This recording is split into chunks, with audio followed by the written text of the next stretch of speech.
Thanks, Steve. You know, he's one of the senators that Republicans will look to as they reach across the aisle to see if they can work with Democrats to get something done over the next 2 years. It's our privilege to bring on Senator Joe Manchin from West Virginia, who made a special sacrifice for us, Elizabeth. Yes, I hear that you had, Senators. Good morning to you. I heard you had an extraordinary opportunity to be at the launch, but you're with us.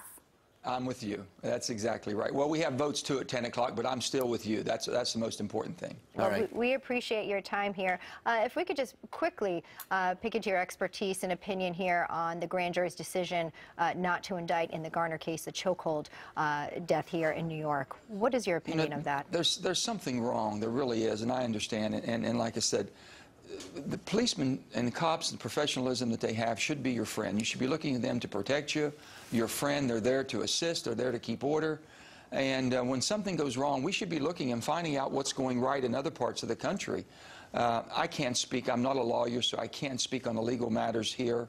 It's just horrific. I know that police are trained professionals. I have all the respect in the world for them.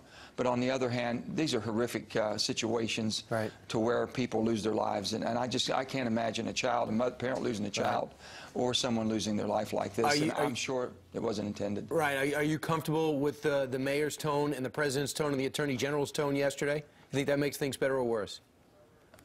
You know, basically, you have to have faith in the system. You really have to have. It's the greatest system on the earth. And people, the rule of law basically makes us different than any place else in the world.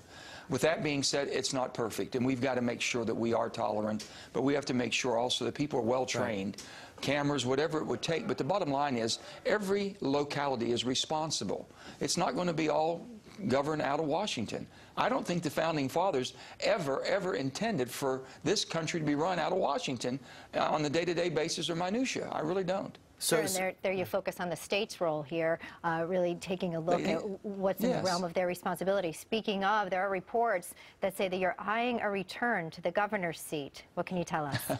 Well, let me just say this. I want this place to work. I've been here 4 years now. I came after the death of Robert C. Byrd, my dear friend and our unbelievably beloved senator, and I made a decision to leave the governorship 2 years early, thinking I could bring, hopefully, some little bit of common sense from West Virginia, which I'm so proud that we have so much common sense. But with that being said, the place hasn't worked for 4 years. I want it to work. So if I can make a difference and help bring the place to some type of workable order, I'm happy to do that. If not, and I see it's not going to do anything but same old, the politics we've had in the past, then I'll make that decision. Well, the president coming out with his executive order on immigration, for many people, has begun on the wrong foot and poisoned the well. And now there's been a reaction. Governors, the seats used to hold, Governor-elect Abbott has moved forward, says 17 other states are joining him in suing to stop the president's executive order about making 5 million illegals legal. What I think about that, Brian, is this.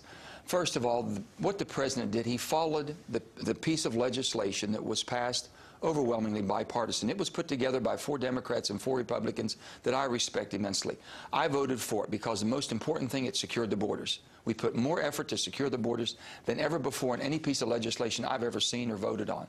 With that being seen, it made them pay their taxes. It made them become law-abiding citizens, pay a fine for breaking the law. It gave a pathway that we could start being realistic at how we handle this. And with all that being said, what I disagree with the president is basically he should have recognized that there was a big shift. The election basically spoke loud and clear. The people want to change. And he should have said, I've heard you loud and clear. Now, with that being said, I've still got to do my job. And what we're going to do is, here's the order that I'm following along, a bipartisan bill. This law will take effect, or this order will take effect, either March 1st or April 1st, which gives the voice of the people, the new Republican majority coming in, a chance to either work with the lame duck president that we have, or the new incoming Republicans. Give them a chance. All we're asking for is vote on the bill. But with that being said, I think rushing it and doing it and bringing it to fruition that quick really got people fired up, and I understand.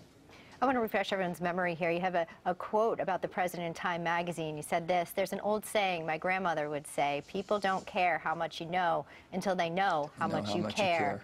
People just don't believe he cares. It's just, I think it's just the appearance or the perception.